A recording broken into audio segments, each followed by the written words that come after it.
Lenient judgment. This is the true story of a judge who handed down a lenient sentence. The story begins in Kyoto in 1952. Akira, the wrongdoer, was born into a wealthy family. His father was a craftsman, creating a design for kimonos. Kimonos were selling well in the 1950s and 1960s. So Akira spent his childhood without any financial problems. His father was very strict and often spoke to Akira harshly. He would say to Akira, "You should not be a person that provokes criticism. Don't live a life that bothers others." The young Akira was serious and followed his father's advice. When he graduated from high school, Akira became his father's apprentice. Unfortunately, he could not have joined the business at a worse time. Demand for the kimono was gradually decreasing. The family business closed down in the later half of the 80s. Akira changed jobs and worked as a blue-collar worker. He was not rich, but enjoyed a happy life. The situation changed in 1995.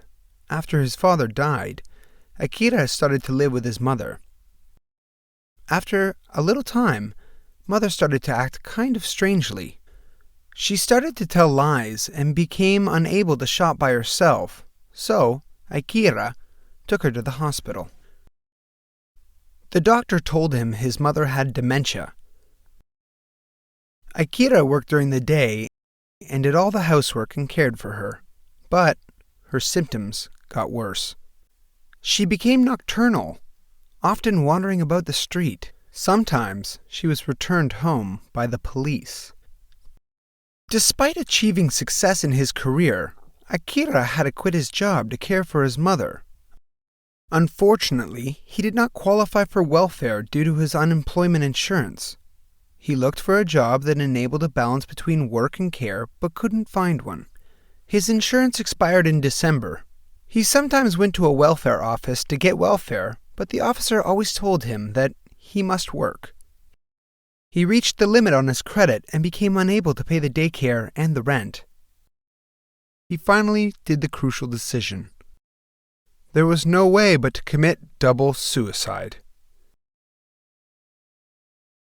He cleaned the apartment and wrote a farewell note.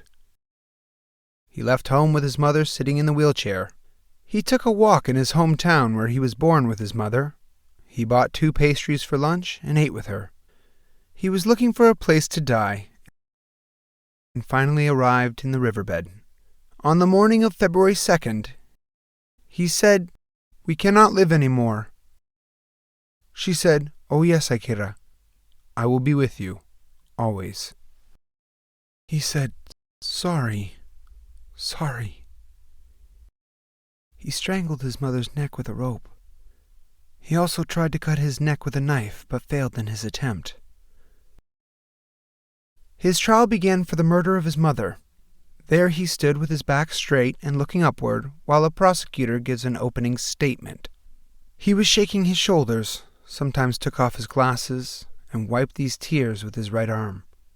The prosecutor stated the defendant was dedicated to his mother's care. After unemployment, he was driven into a corner by money matter. The prosecutor also introduced the conversation when she was killed and the defendant's testimony. "I took her life, but if I had been born again, I would have wanted to be her child again." The prosecutor also choked back his tears during this statement. The trial proceeded in an unusual atmosphere. The judge was red-eyed, choking on words, and the prison guard blinked repeatedly as if trying to hold back tears. The courtroom fell silent. The statement was handed down in July. It was a lenient sentence. The punishment was 2 years and 6 months imprisonment, suspended for 3 years. The judge stated that it's not only the defendants who are being judged, the care system and welfare system are also being questioned. This was a painful and sad case. You should live through, never kill yourself. Pray for your mother and live happily for her. The defendant bowed deeply. The court was filled with sadness.